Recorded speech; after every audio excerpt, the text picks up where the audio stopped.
Démarrer quand même. Non, apparemment non. Pas maintenant. Parce que c'est pas prêt à la technique qu'on C'est me bon dit. Voilà, ça y est. D'accord. Donc on vous laisse la parole. Merci, bonjour. J'en ai pas besoin, j'ai un micro-cravate moi. Bonjour, donc je suis Laurent Veillard, je suis enseignant-chercheur à l'Université Lyon 2. Je fais partie d'un laboratoire qui s'appelle ICAR. J'ai mis une première diapo pour vous puissiez me situer, parce que ce que je vais dire, évidemment, très marqué par ce que j'ai pu faire ou ce que je vais faire en matière d'alternance. Donc, je suis enseignant et tuteur universitaire et je suis en poste dans un institut universitaire de technologie, donc l'Institut Lumière à Lyon 2, et qui a cette particularité de ne délivrer que des formations en alternance, donc des formations de DUT, de licence professionnelle, dans le domaine de la gestion. Donc gestion des entreprises, gestion en transport, gestion de production, etc. Sur la partie recherche, je travaille alors un peu plus largement que sur l'alternance, sur la question des formations professionnelles initiales dans les domaines techniques. Et c'est vrai que pour l'instant, j'ai essentiellement travaillé sur des formations en alternance de l'enseignement supérieur, à savoir des diplômes de technicien supérieur ou d'ingénieur. Alors, il se trouve qu'on démarre depuis quelques semaines un projet en lycée professionnel dans un lycée de la région de Lyon qui est en maintenance des véhicules automobiles. Donc ça va nous faire toucher à autre chose que de l'alternance. Voilà. Alors je travaille moi dans une perspective didactique, donc ce qui veut dire que je m'intéresse au processus de transmission et d'apprentissage au sein de ces dispositifs de formation professionnelle initiale, et que je le fais à différentes échelles d'analyse. On regarde d'abord la question des savoirs, de la façon dont ils sont apprêtés, qui sont transposés entre des références professionnelles, puis la façon dont ils sont choisis pour être à enseigner, puis enseignés dans les situations. Je m'intéresse aussi également au mode d'organisation et de coopération entre institutions, notamment évidemment universités, entreprises, pour organiser l'alternance, à la structure de ces dispositifs, et puis aux interactions didactiques en situation, que ce soit dans l'entreprise, en stage ou alternance, ou à l'école ou à l'université. Alors, les questions étaient posées dans un certain ordre. Je ne vais pas respecter l'ordre, je suis désolé, parce qu'il m'a semblé qu'il y avait des questions qu'il était possible de relier les unes avec les autres, etc. Alors, voilà, en général, moi je commence par essayer de définir ce dont on parle, et les questions qui portaient là-dessus, c'était qu'est-ce que l'alternance ? Alors là, je parle de ma définition à moi, je n'ai pas prétention à dire ce que c'est l'alternance. Moi, je l'appréhende dans une visée qui n'est pas ni modélisante ni normative, parce que ce qui m'intéresse, ça va être les usages en fait qu'on fait de ces choses-là sur le plan social et puis sur le plan des acteurs. Alors du coup, ça renvoie à l'idée que, dans ma perspective, c'est un principe assez général d'organisation des dispositifs formatifs qui consiste à organiser des allers-retours entre deux types de contextes de transmission ou d'apprentissage. Donc d'un côté, des institutions à finalité formative et de l'autre côté, des institutions à finalité productive, avec des périodes de temps à peu près équivalentes, ce qui, de fait, ne renvoie pas forcément à des stages qui seraient courts, par exemple. Alors, par ailleurs, au-delà de ce principe général, ce qu'on constate sur le terrain, c'est une très grande variabilité dans les usages. On l'utilise en formation initiale, en formation continue. Les statuts juridiques qui sont utilisés sont pas forcément les mêmes. L'apprentissage est dominant en France, mais le contrat de professionnalisation est utilisé. Le statut scolaire, pas tellement en France, hein, c'est quelque chose d'assez rare. Les référentiels d'activité peuvent exister, ne pas exister, de même que les référentiels de certification. Les types de savoirs de référence peuvent être très professionnels ou au contraire très basés sur des savoirs plus culturels ou savants. Les rythmes peuvent aller de plusieurs semaines à quelques jours, voire parfois plusieurs mois, notamment si je pense à des expériences au Québec ou aux États-Unis. Les prescriptions sur les parcours en situation de travail peuvent être existantes et fortes ou au contraire très faibles. Le nombre, le rôle et la formation des tuteurs peuvent être variables. L'analyse de l'activité professionnelle en tant que situation d'apprentissage et de transmission peut exister ou peut faiblement exister. Bref, voilà, on a une grande diversité de dispositifs.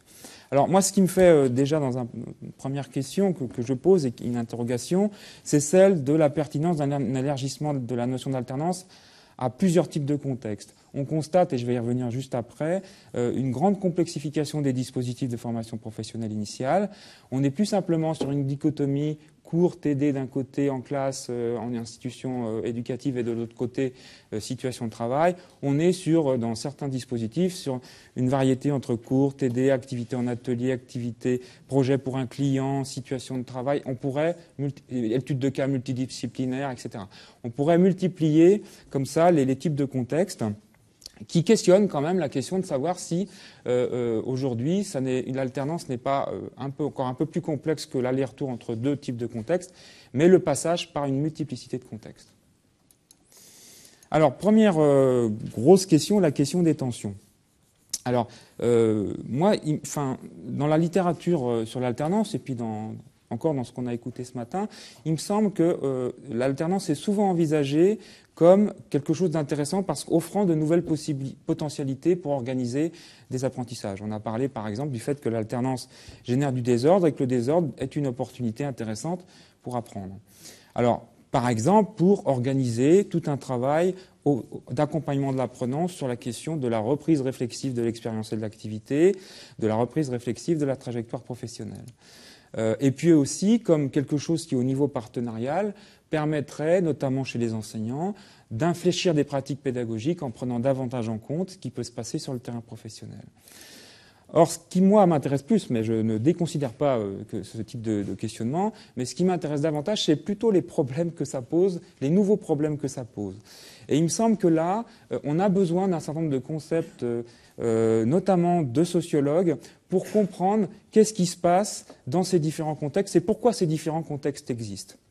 Alors, pour ça, ça fait déjà un petit moment que j'essaye de travailler avec les concepts proposés par Basil Bernstein, qui est un sociologue qui a travaillé beaucoup sur l'éducation, et qui dit finalement que le social classifie, organise la connaissance en la classifiant, en la segmentant en des types de discours, en des catégories de discours sur des objets différents.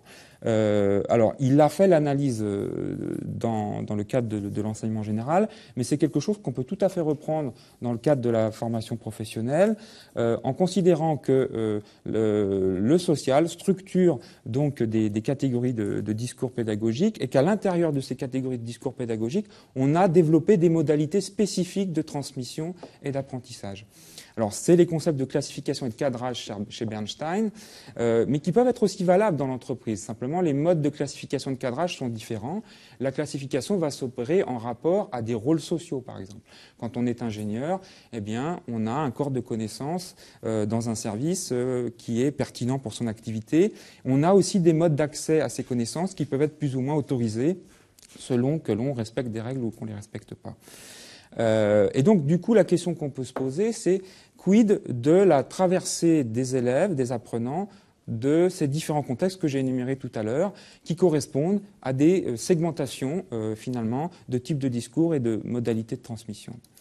Alors, la première question et le premier problème que ça pose, c'est que bien souvent, les responsables de formation, les formateurs, font une présupposition extrêmement forte, qui est celle que le sujet apprenant est par essence autonome, réflexif, engagé.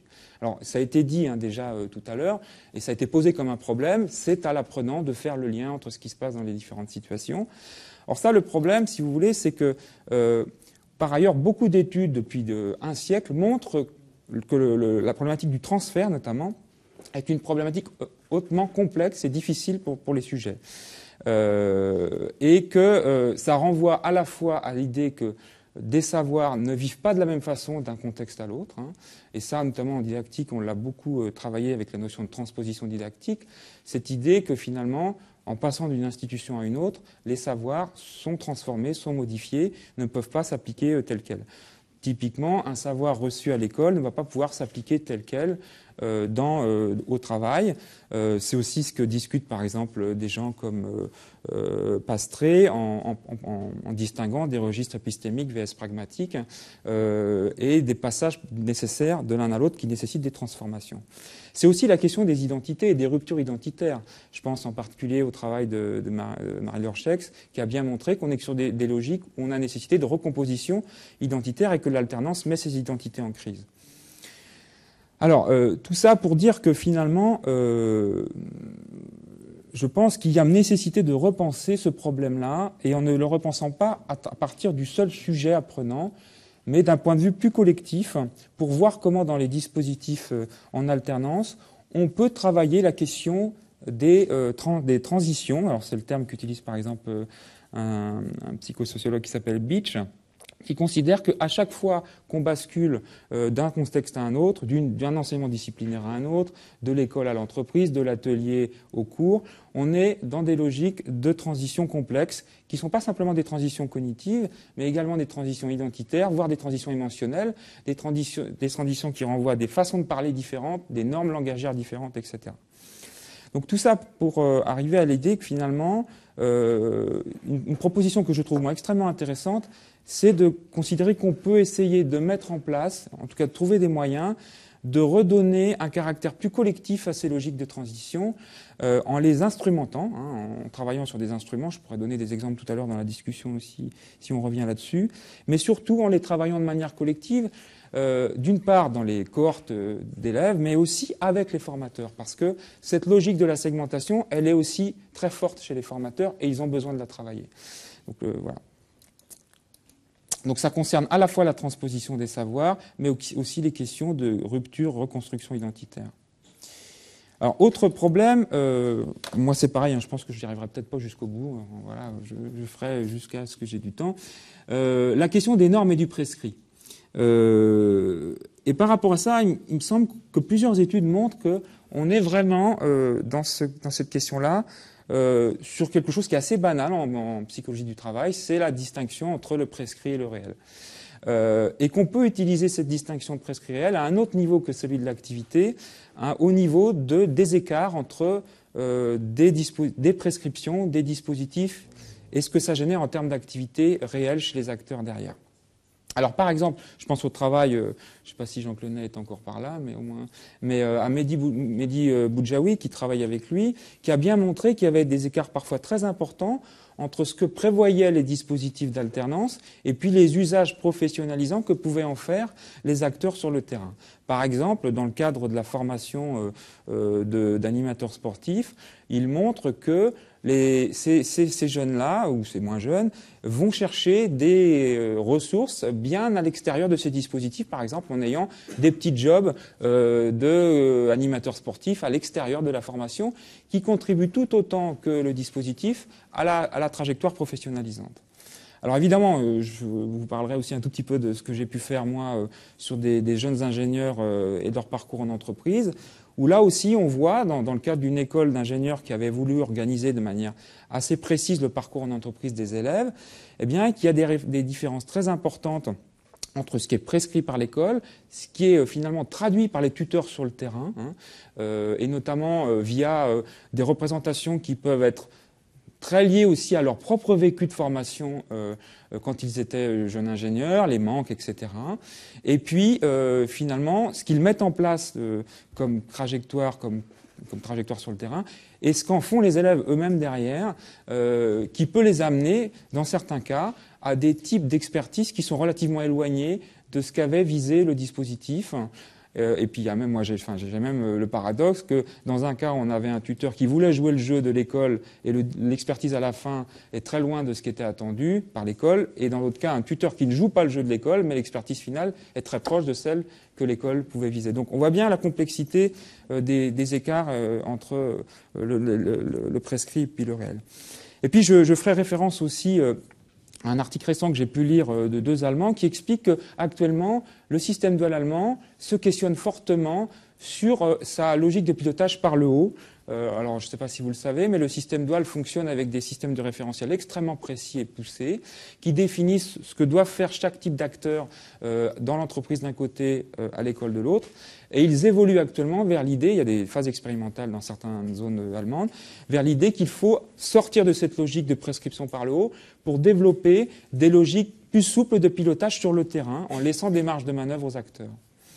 Alors, ce qui fait dire que finalement, probablement à la lumière de ces différentes études, il faut peut-être davantage s'orienter vers des logiques de construction de dispositifs qui facilitent l'activité de travail des formateurs, des responsables de formation sur le terrain, qui leur fournissent des ressources, plutôt que des dispositifs qui seraient extrêmement prescriptifs et qui finalement ne peuvent générer que des écarts importants sur le terrain. Donc l'idée finalement de construire des repères et des ressources à partir d'une connaissance des usages réels, plutôt que des prescriptions rigides et descendantes, et puis de travailler sur des espaces collaboratifs qui permettent la circulation des savoirs et des pratiques. Alors la question de l'adéquationnisme. Il me semble qu'effectivement, un des procès qui peut être fait à l'alternance serait celui qu'on serait dans une forme ultime d'adéquationnisme. Il me semble qu'on confond probablement deux choses quand on dit ça. Effectivement, cette question de comment on choisit des contenus et des situations de formation, et de l'autre côté, la question finalement de comment ce qui peut être appris en formation peut ensuite être mobilisé comme des ressources à différents moments de la trajectoire professionnelle des individus. Il me semble que déjà, si on pousse un peu le bouchon, l'alternance ne permet pas un adéquationnisme radical qui serait « j'ai un problème précis à résoudre dans mon entreprise, je veux une réponse immédiate en termes de formation ». Déjà, en tout cas, tant qu'on maintiendra l'idée que l'alternance, c'est aussi des groupes d'apprenants en formation, y compris dans les dispositifs les plus limites de ce point de vue-là. J'en ai connu un, par exemple, où c'était de la formation continue. Les gens en formation continue revenaient d'un mois d'expérience professionnelle, c'était des ingénieurs, enfin, des techniciens qui évoluaient vers ingénieurs, discutaient en groupe pour définir un contenu de formation et un cahier des charges pour le mois qui allait venir en formation. On voyait bien qu'il y avait déjà une logique de négociation, de compromis, et un travail, on va dire, pour sortir des contextes locaux de chacun et pour aller vers une solution, une réponse plus généralisante, plus générique sur la réponse de formation. Alors, on a différents cas limites par rapport à ça. Le premier que je viens de vous expliquer, un autre cas limite est celui où évidemment la correspondance se fait uniquement par le biais par en haut, par le biais des référentiels, qui définissent finalement quelles sont les pratiques et quels sont les savoirs correspondants et où il faut les enseigner et où les transmettre.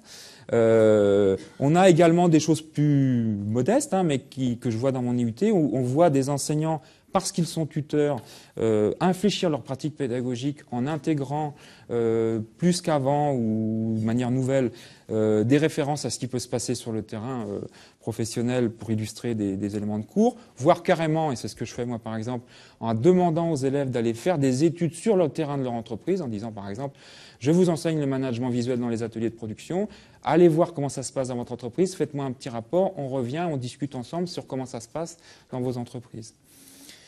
Et puis, il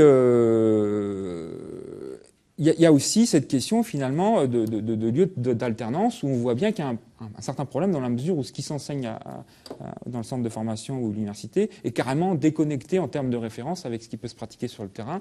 Les formateurs, les enseignants ne prenant référence que par rapport à des savoirs savants qui peuvent exister à l'université.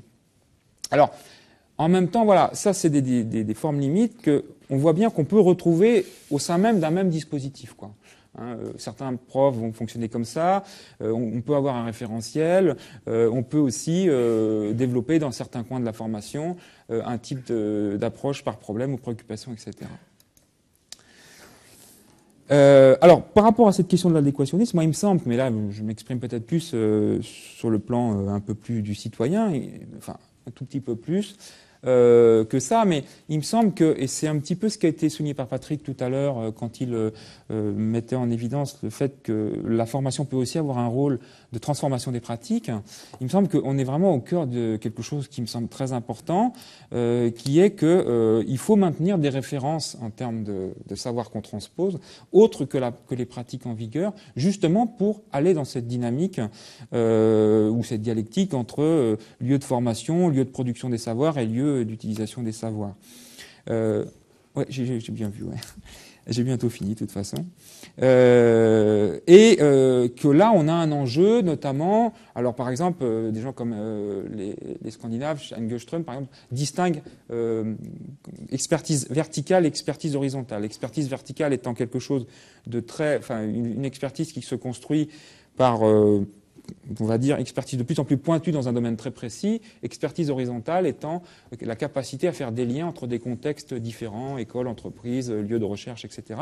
Il me semble que, compte tenu des transformations du monde du travail aujourd'hui, on a une grande importance à travailler à ce que nos apprenants construisent aussi ce type d'expertise plus horizontale et ne soient pas simplement dans la reproduction des pratiques existantes.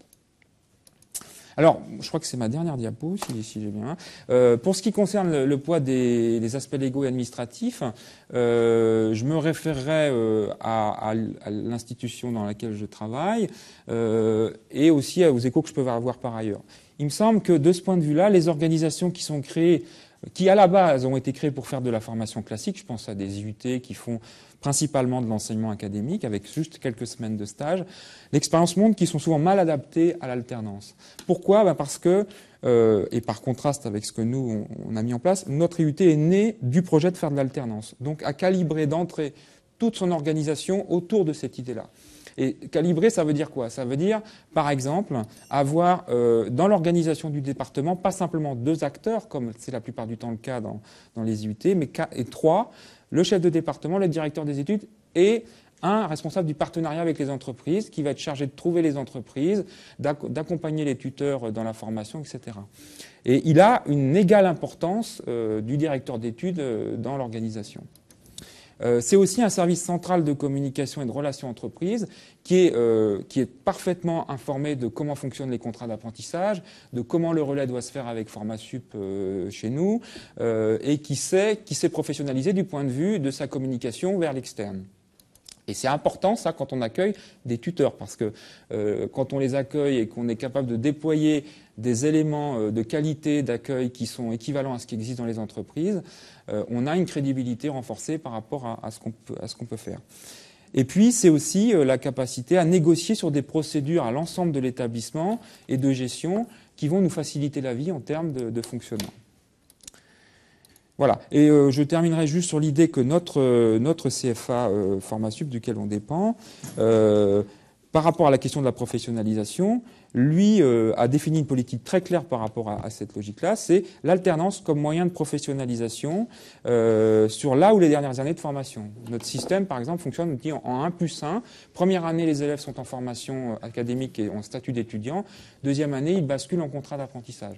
La première année, on les prépare à l'alternance, on leur donne les savoirs de base nécessaires. La deuxième année, ils basculent sur statut de salarié et rentrent dans une logique d'alternance 15 jours, 15 jours. Et ça, c'est quelque chose que le CFA veut développer sur l'ensemble des formations. Bon, il y a aussi évidemment une logique financière derrière qui fait que c'est moins coûteux de développer une seule année d'alternance plutôt que 2 ou 3, quoi. Voilà ce que je voulais vous dire. Voilà. Donc, on donne la parole.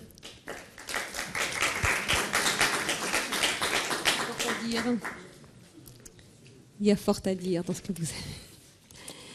Qui veut la parole ? On va laisser salle ou jury.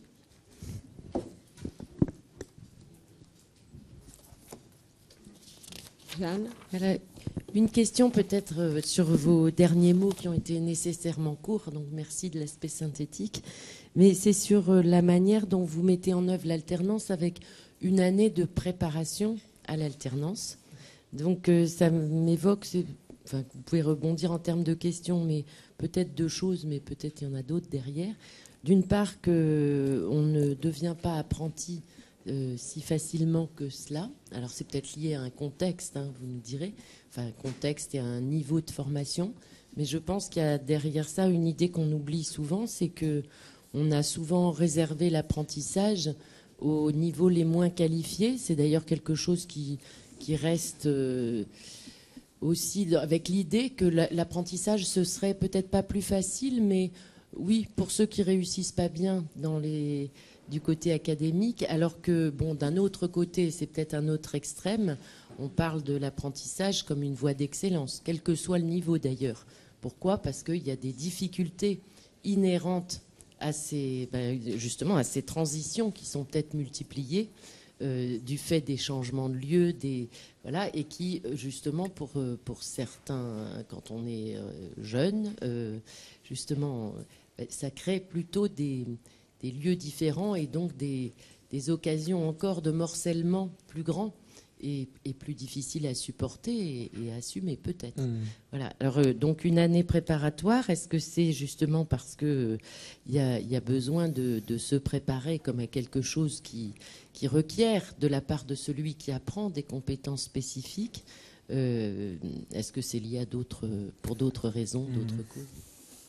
Alors, quand cet établissement est né, les intuitions des créateurs étaient justement qu'on allait prendre des jeunes qui sortaient du baccalauréat, hein, dans notre cas, donc qui n'avaient généralement qu'une très faible idée de ce qu'étaient les métiers, les activités professionnelles, etc. Et que il se trouve que bon, il y a aussi eu des conjonctions de rencontres, etc. Hein, mais il se trouve aussi qu'à cette époque-là, ils ont rencontré des gens qui développaient l'idée de travailler autrement l'orientation. Et notamment dans une logique héritée du Québec, ce qu'on appelle l'approche orientante, hein, je ne sais pas si certains connaissent, qui s'opposait à la logique d'une orientation plus centrée sur l'idée on fait des tests, on vous calibre sur ce que vous êtes et on vous met quelque part. Voilà. L'approche orientante, c'est tout à fait différent puisqu'il s'agit d'investir le sujet d'une responsabilité d'exploration de son univers en l'accompagnant évidemment sur des méthodes particulières pour explorer un petit peu, l'amener à explorer un petit peu son environnement, aller chercher de l'information par exemple sur les métiers, de se construire des connaissances par rapport à ça et puis ensuite de les aider à faire un certain nombre de choix. Alors, autour de cette idée, finalement, s'est construit petit à petit l'idée que l'alternance était un moyen intéressant justement pour travailler une logique comme celle-là, hein, qui était un petit peu le fondement de la formation, et que si on voulait faire ça, c'était probablement plus intéressant de le faire en 1+1 que directement en alternance. Ce qui permettait, par exemple, de travailler sur la question des modalités de recrutement et de mettre autre chose que des critères académiques, mais également, dans le dossier de recrutement, un certain nombre de points d'attention sur les expériences associatives, sur les expériences professionnelles déjà réalisées par certains jeunes pendant l'été, sur les responsabilités d'entraîneurs, enfin voilà. Et tout ça, dans le dossier, ça donne des points. Et ça équilibre, si vous voulez, les modalités de recrutement par rapport à l'académique, qui devient pour moitié le critère de sélection par rapport à d'autres types de critères. Donc ce qui fait qu'on va prendre des étudiants qui sont peut-être moins bons académiquement, mais qui nous paraissent plus intéressants du point de vue du profil relationnel, de la capacité à s'engager dans des activités managériales, etc. C'est aussi lié au type de diplôme hein, qu'on peut avoir derrière, qui nécessite beaucoup de ce type d'activité. Et puis derrière, cette idée qu'on allait organiser l'année, alors sur deux choses, effectivement, sur la logique on organise un parcours de projet personnel et professionnel. Ça existe dans beaucoup d'universités maintenant, mais on organise finalement un questionnement, un accompagnement du questionnement sur l'orientation. Alors, premier problème, puisque c'est du 1+1, va se poser la question dans quel type d'entreprise je veux aller l'année prochaine, puisque je serai en contrat d'apprentissage. Donc on les fait se questionner là-dessus, on les fait se questionner sur les métiers.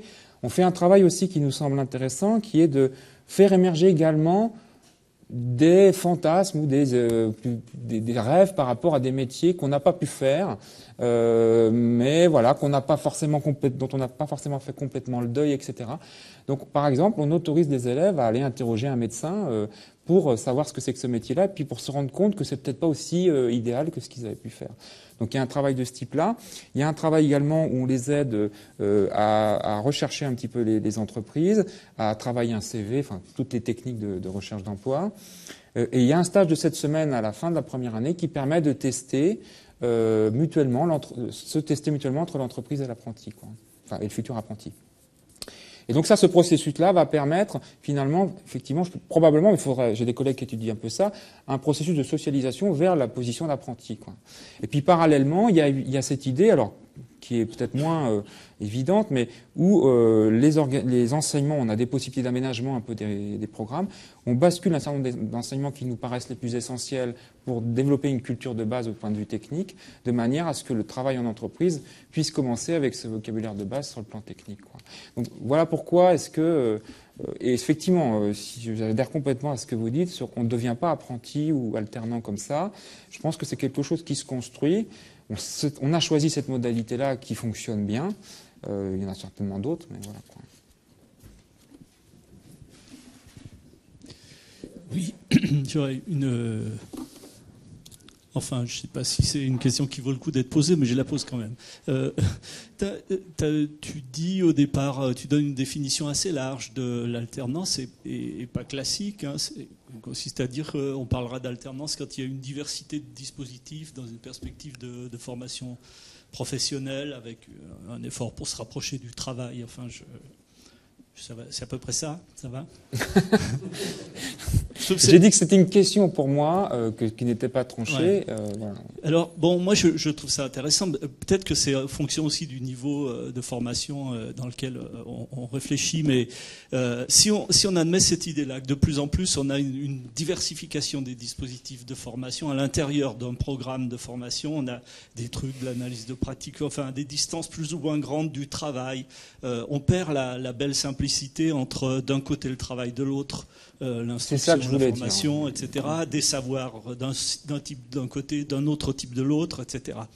Et alors, je me dis, est-ce qu'on n'a pas une sorte d'effet? Parce que si on regarde un peu la littérature internationale, il y a des pays dans lesquels la notion même d'alternance n'existe pas. Pourtant, ils font de la formation professionnelle.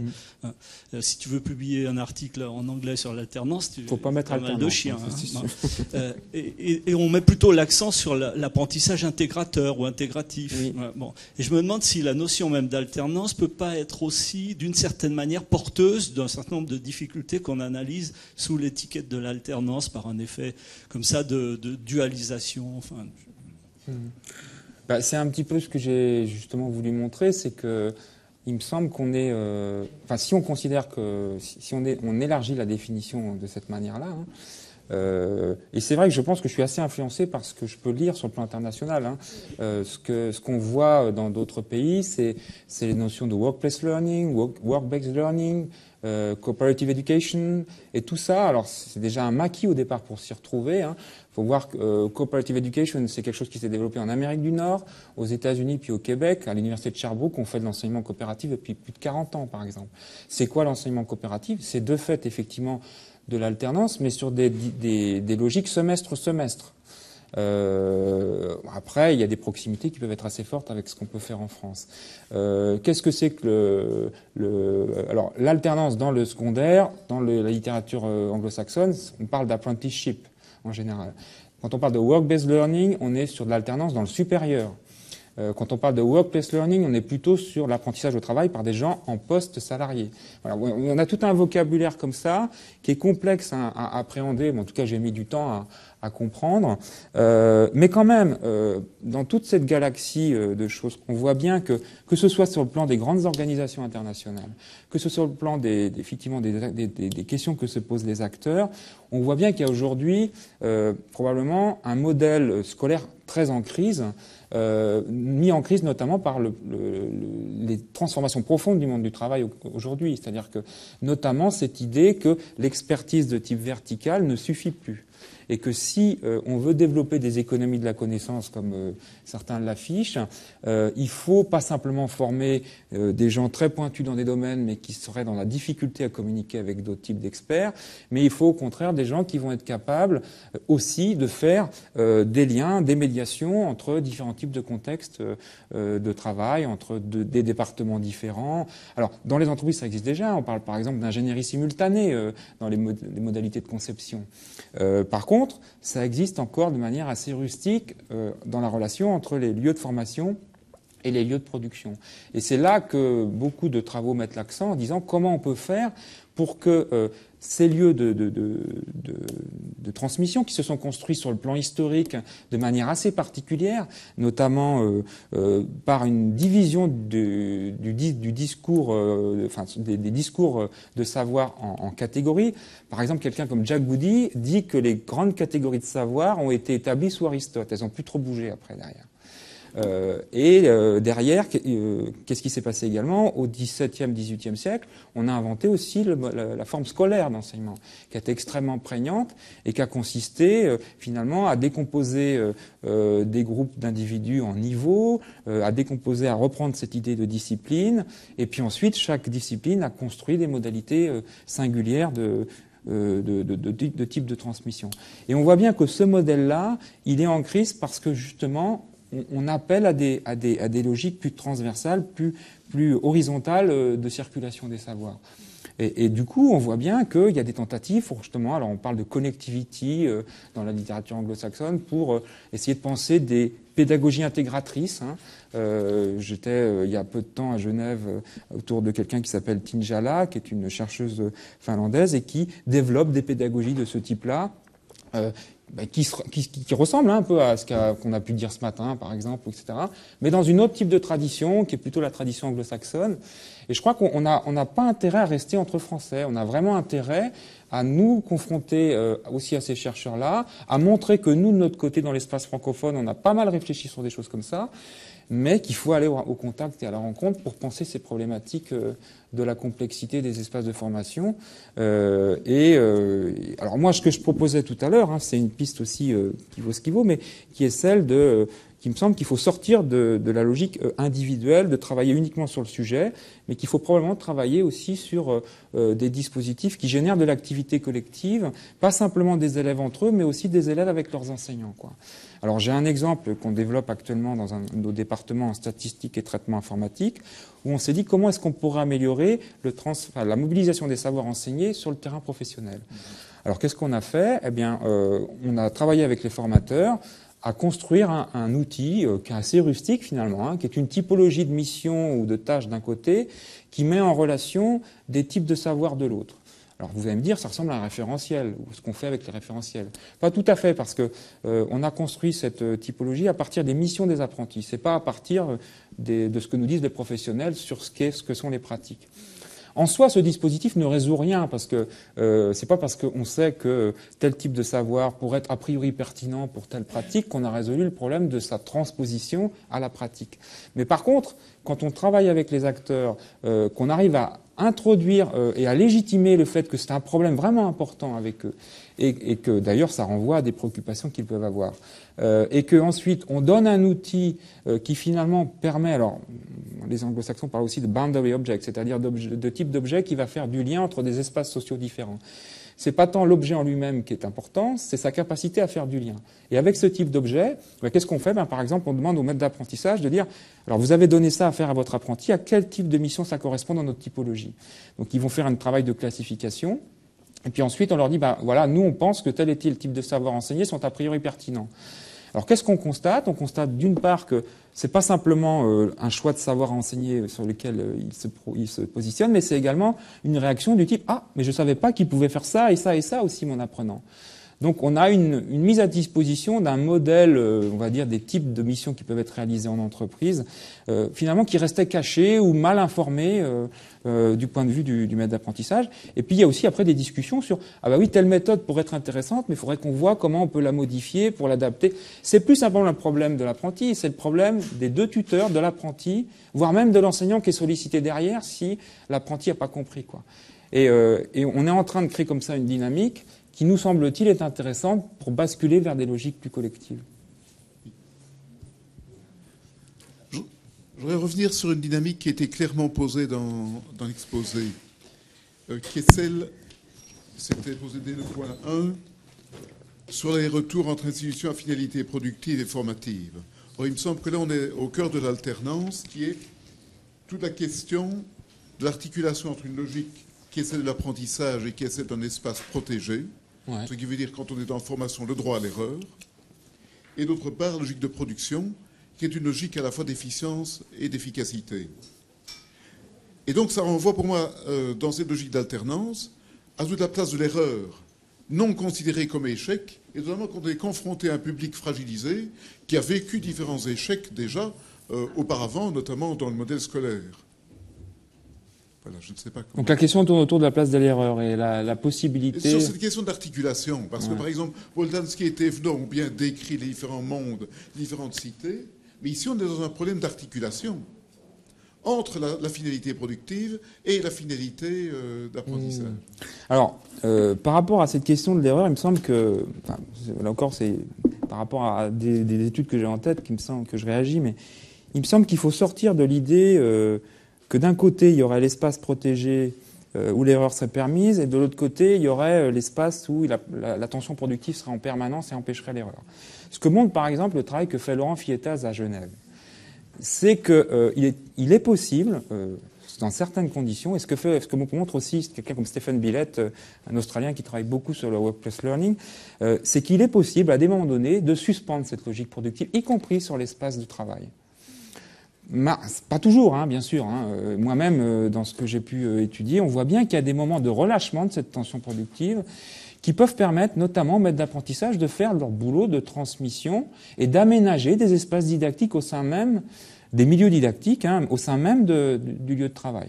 Ce que montre Laurent, par exemple, c'est que, alors on est dans le cadre d'un changement de pneu, si je me souviens bien, on est dans un atelier professionnel, et à un moment donné, l'activité n'est pas trop intense, le maître d'apprentissage décide, bon écoute, stop, on arrête, là, on va prendre un pneu que j'ai à côté, qui me sert uniquement, dont on apprend après qu'il ne lui sert uniquement qu'à faire des gestes d'apprentissage, et on le voit aménager son petit espace d'apprentissage, dégagé de la contrainte productive, et où le gamin va pouvoir faire un certain nombre d'erreurs, justement. Donc déjà, sa première réponse, je pense qu'il faut être attentif, à mon avis, à pas caricaturer un lieu par rapport à l'autre en termes de cette logique de l'erreur qui remonte aux jésuites, machin. Bref.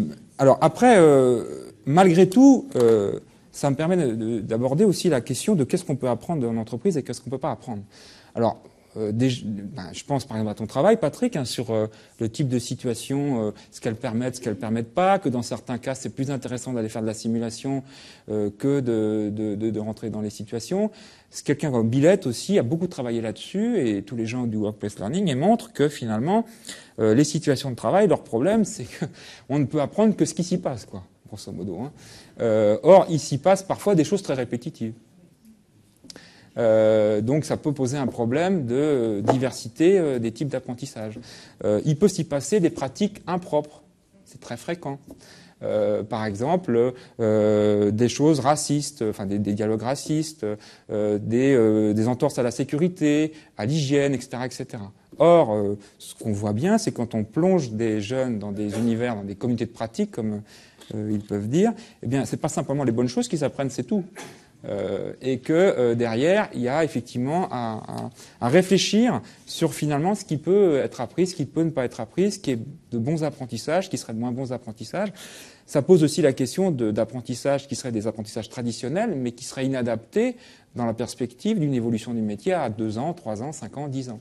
Donc on a toute cette complexité qui montre bien que il y a un intérêt quand même à se questionner sur c'est quoi la situation de travail, quel est son potentiel formateur, et comment est-ce qu'ensuite on peut travailler dans la coopération entre formateurs et puis gens d'entreprise pour essayer d'aménager un peu les trajectoires de façon à les rendre plus efficaces.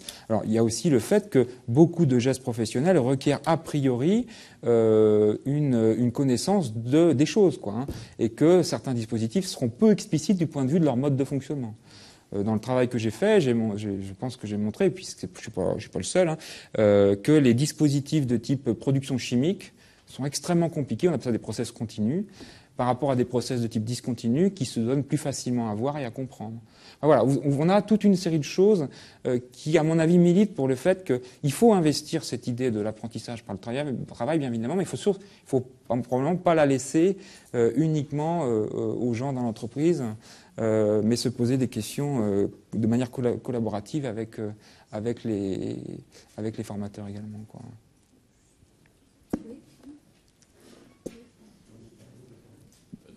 Paul, il y a quelqu'un qui voulait poser une question? Il y a encore deux questions ici. Il y a une question là. Paul, il a le droit de poser la sienne. Voilà, il y en a encore trois. Alors, on va peut-être les prendre ensemble, comme ça on les aura. Et si vous voulez. Voilà. Bon, écoute, Laurent, moi j'avais une interrogation simplement par rapport à la réponse que tu donnais à la question sur l'adéquationnisme, parce que dans le fond, tu viens de nous dire là sur les milieux de travail que c'est donc intéressant d'aller regarder les situations de travail et leur potentiel formateur. Un peu avant, tu nous disais dans le domaine de la formation, tu vois, l'intérêt de travailler sur les boundary objects, c'est-à-dire ceux qui permettent de réfléchir. Et tout à l'heure, tu répondais à l'adéquationnisme, tu disais, mais dans le fond, il y a des biais. Et ce qu'on essaye de faire, c'est la mise en cohérence des pratiques sociales de référence avec des contenus d'enseignement, pratiques sociales de référence que les apprentis ramènent de l'entreprise. Mmh. Et je me demandais comment tu voyais, qu'est-ce que tu mettais finalement derrière pratiques sociales de référence? Est-ce qu'elles sont tirées justement par les dispositifs ou est-ce qu'elles ont une sorte d'autonomie propre? Peut-être on va noter la question, oui. On va prendre la deuxième, et puis une question dans la salle. Voilà. Oui, moi d'abord merci, parce que c'est vrai que, y compris sur la question de l'adéquationnisme, j'aurai à traiter ça dès demain, puisque je suis attendu au virage par des organisations avec lesquelles je vais présenter un diplôme, et c'est la principale objection qui va m'être posée sur l'adéquationnisme. Que portent ces nouveaux référentiels qui sont ancrés dans les situations de travail. Donc merci, j'ai des arguments en tout cas qui sont venus ici, et merci beaucoup. Donc j'aurai des coups de téléphone si jamais. Voilà. Vous avez posé la question qui m'intéresse bien sûr fortement, est-ce que toutes les organisations sont faites pour permettre effectivement de faire de l'alternance? Et dans ce que vous avez conseillé d'installer le triptyque dédié à l'alternance, les relations entreprises et de travaux, etc., je crois que derrière ça se pose quand même une question qui à mon avis, est vive en ce moment chez les élèves et dans leurs familles. Ce sont les lieux. Les lieux de l'alternance, les lieux d'accueil. C'est extrêmement aigu en ce moment. Ça porte pas simplement sur les lieux de stage, je crois que ça porte aussi sur les lieux d'apprentissage. J'ai l'impression, en tout cas ce que j'ai, c'est que la discrimination scolaire dont on a parlé de tout ça, il existe aussi une forme maintenant de discrimination sur effectivement la capacité du jeune d'activer tout un réseau pour trouver un lieu de stage, et un lieu, un contrat, etc. Et donc ça, c'est une grande inquiétude moi que j'ai là-dessus, et en particulier quand on a effleuré les dispositifs mixtes. Le 1+1 qu'on observe par-ci par-là, un petit peu en BTS, c'est très compliqué à mettre parce que les référentiels, etc., c'est pas fait pour, mais les familles et les jeunes aussi travaillent eux-mêmes à 1+2. Quand je prends un bac pro 3 ans, on se rend compte de plus en plus que des jeunes font une première année en initiale scolaire, le temps de trouver des lieux de formation, et ensuite intègre effectivement des centres d'apprentissage sur 2 ans, d'abord parce que ça correspond mieux effectivement aux contrats qui sont demandés, mais on voit bien que les familles et les jeunes eux-mêmes intègrent ces dispositifs mixtes dans les stratégies et dans les parcours qu'ils ont, quoi. Et donc cette question du lieu, elle me semble essentielle, rattachée effectivement avec ces partenariats, ces relations entreprises qui doivent résoudre ce problème du lieu fondamentalement, et qu'on n'ait plus de jeunes qui soient un peu en déshérence parce qu'ils attendent de trouver un lieu d'apprentissage et qui n'ont pas encore signé le contrat. On a rencontré aussi des jeunes comme ça. C'est pas la généralisation, je généralise pas, mais ça existe. Des jeunes qui sont en stand-by, en recherche de stage, en recherche de lieu, etc. Et ça, c'est une vraie question, je crois, qui se pose en ce moment sur ce problème aussi de l'alternance. C'est sans doute une question trop économique, peut-être pour le dire, mais c'est surtout l'aspect discrimination qui me semble important, quoi. Alors peut-être que vous rencontrez moins sur l'enseignement supérieur, mais ou alors c'est simplement une vision isolée. Madame qui voulait poser une question.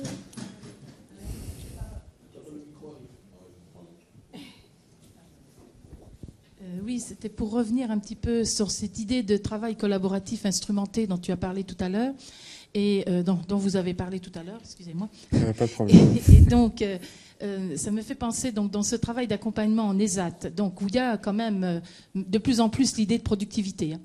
Donc les travailleurs handicapés en ESAT, et qui sont accompagnés, quand je suis là pour le travail sur la VAE, par leurs moniteurs d'atelier qui deviennent des référents tuteurs.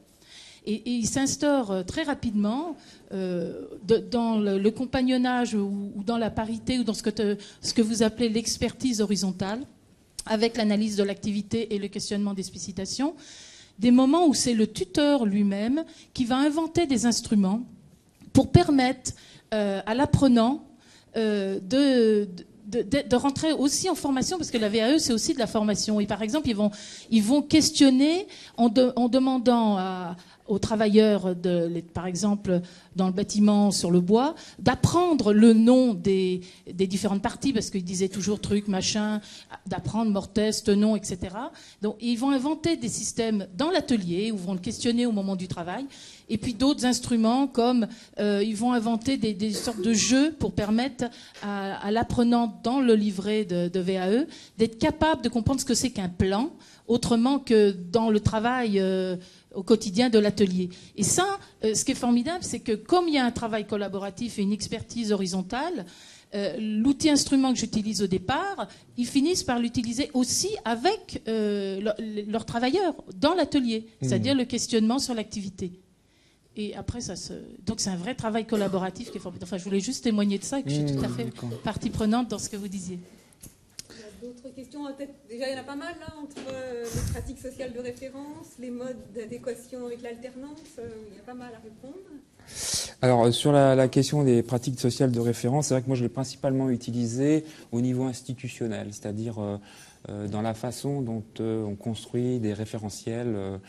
Alors, je l'avais utilisé pour les ingénieurs pour comprendre comment le programme de cette école d'ingénieurs, nouvelle formation d'ingénieurs par apprentissage, avait été élaboré. Et ce qui était intéressant, c'était de voir qu'il y avait effectivement une activité de négociation sur ce qu'était l'activité de l'ingénieur de production, mais qu'à d'autres moments de la transposition apparaissaient des références tout autres, qui étaient celles des savoirs savants que mobilisaient les enseignants qui venaient de différentes universités, qui se préoccupaient assez peu finalement du référentiel et faisaient des cours assez de manière similaire à ce qui pouvait se faire dans d'autres types d'écoles. Donc là, il y avait un problème de blocage, au sens où on voulait développer une autre type de formation. Alors certes, on faisait de l'alternance, mais sur le plan académique, on était assez semblable à ce qui pouvait se passer dans des grandes écoles traditionnelles, quoi. Alors, la question de savoir si on pourrait les utiliser à d'autres niveaux, effectivement, plus dans des travails, on va dire, prendre des références pour travailler avec les élèves. Bon, oui, je pense que ça doit pouvoir être intéressant de le faire. Moi je ne l'ai pas fait. Mais d'une certaine manière, certains collègues le font en utilisant justement... en essayant, par exemple, enfin, si je le fais d'une certaine manière, dans le sens où, par exemple, on va convoquer les élèves dans des séances de retour d'alternance, où on va leur demander d'amener un certain nombre de situations par rapport à un domaine particulier, et on va essayer de générer une situation un peu épistémique, quoi, si tu veux, qui puisse ensuite permettre de travailler, voilà. Alors, est-ce qu'on est dans un processus de constitution d'une pratique sociale de référence? Peut-être. Enfin, il n'y a pas de différence de nature en soi par rapport à ce qui peut se passer à d'autres niveaux. On pourrait le dire, quoi, ouais. Sur la question des lieux d'accueil, il me semble qu'il y a deux problèmes. Il y a un premier problème qui est un problème structurel. Enfin, l'autre peut-être aussi, mais qui est le fait qu'aujourd'hui, quand on regarde les chiffres d'évolution de l'alternance, qu'est-ce qu'on voit? On voit que ça augmente doucement. Et ça augmente pourquoi? Parce que ça augmente dans l'enseignement supérieur en France. Les chiffres de l'alternance au secondaire sont stables, voire en légère régression. Qu'est-ce qui se passe du point de vue des mécanismes de sélection des entreprises, enfin des sélections d'apprentis par les entreprises? Quand elles ont le choix entre un bac pro et un technicien supérieur, vous croyez qu'elles prennent quoi? Elles vont prendre un technicien supérieur la plupart du temps, c'est la garantie d'une plus grande autonomie, de savoir... alors que leur besoin peut être satisfait par un bac pro, dans bien des cas, par exemple. Donc il y a un premier problème qui est, à mon avis, un déplacement qui est aussi lié, bon alors là ça nous entraîne trop loin, mais à des politiques internationales basées sur la théorie du capital humain, comme quoi il faut faire monter tout le monde en niveau. Moi, personnellement, ça me pose beaucoup de questions sur qu'est-ce que vont faire ceux qui ne peuvent pas monter, quoi, et comment ils vont trouver effectivement des places en alternance si l'alternance devient un processus assez banal de professionnalisation au niveau du supérieur. On n'en est pas là, mais en tout cas en France. Mais on voit bien que, par exemple, en Allemagne, le dual n'est plus réservé uniquement au secondaire. Il y a des expérimentations depuis même 25-30 ans, maintenant, sur du dual dans l'enseignement supérieur. Et ils ont le même type de problème. Le deuxième problème, c'est de la discrimination raciale. Ça, il ne faut pas s'en cacher. Nous, on l'a à l'IUT. On a, par exemple, en gestion de production, une année, on avait 5 ou 6 jeunes d'origine maghrébine. 3, parmi les 5 qui n'avaient pas trouvé d'entreprise, 3 étaient d'origine maghrébine. On a eu une année un jeune maghrébin bègue. Eh ben, il a fallu trouver une entreprise amie pour pouvoir le placer. Alors qu'il était excellent, quoi. Donc, effectivement, ce type de problème, on les a. Moi, je ne sais pas comment les résoudre, c'est pas ma partie, mais de fait, voilà. Et cette question des lieux d'alternance, elle se pose, par exemple, en Suisse aussi, ou en Allemagne. C'est-à-dire que on voit bien que les entreprises ont quand même de plus en plus de mal à rentrer. Alors, dans ces pays-là, c'est un système quand même assez lourd. Ça les oblige à être certifiés comme entreprises qui peuvent accueillir des apprentis, etc. Mais on voit qu'il y a un nombre, pas encore immense, mais un nombre croissant d'entreprises qui disent qu'elles n'ont plus la possibilité de s'engager dans ce système lourd. Donc, on va probablement aller vers des paradoxes entre des institutions internationales qui mettent en avant notamment le fait non seulement qu'il faut monter les gens en niveau de qualification, mais qu'il faut articuler des formes d'apprentissage au travail et des formes d'apprentissage à l'école dans des systèmes alternés, et de l'autre côté, des entreprises qui, en période plus compliquée, vont probablement renacler à prendre leur part de l'affaire, quoi.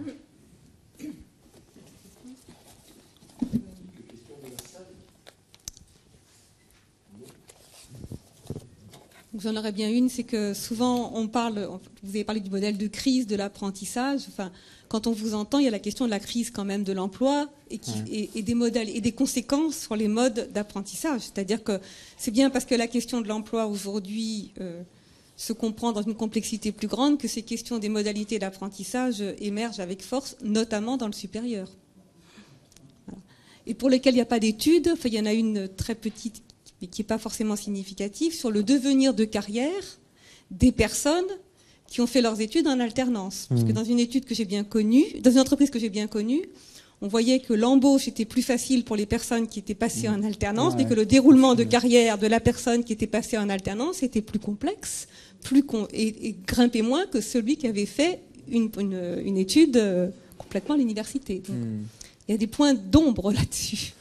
On a un système de suivi très très pointu en IUT au niveau national sur justement les entrées de carrière, les poursuites de diplôme, etc.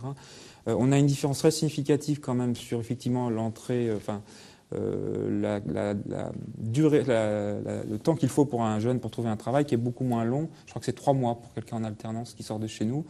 Par rapport à plutôt 6 mois pour un jeune qui serait en formation classique. Et après, sur la carrière, là, on voit bien que les différences s'estompent. Quasiment 5 ans après, il n'y a quasiment plus de différence entre les deux types de publics, quoi. Donc il y a un vrai problème. Donc il y a un effet court terme, mais on n'a pas prouvé d'effet long terme, quoi. Voilà, je vous propose donc d'en rester là, de ne pas faire de pause, de telle façon que nous puissions terminer un peu plus tôt, en remerciant aussi Laurent Vieillard pour, je pense que le fait d'avoir récupéré du temps est dû plus à la clarté et la précision de ses propos qu'à notre fatigue. Merci aussi à lui d'avoir rassuré le représentant de l'Éducation nationale. Et donc nous faisons juste une petite pause, le temps de changer d'intervenant et puis de lui donner les outils techniques de l'expression.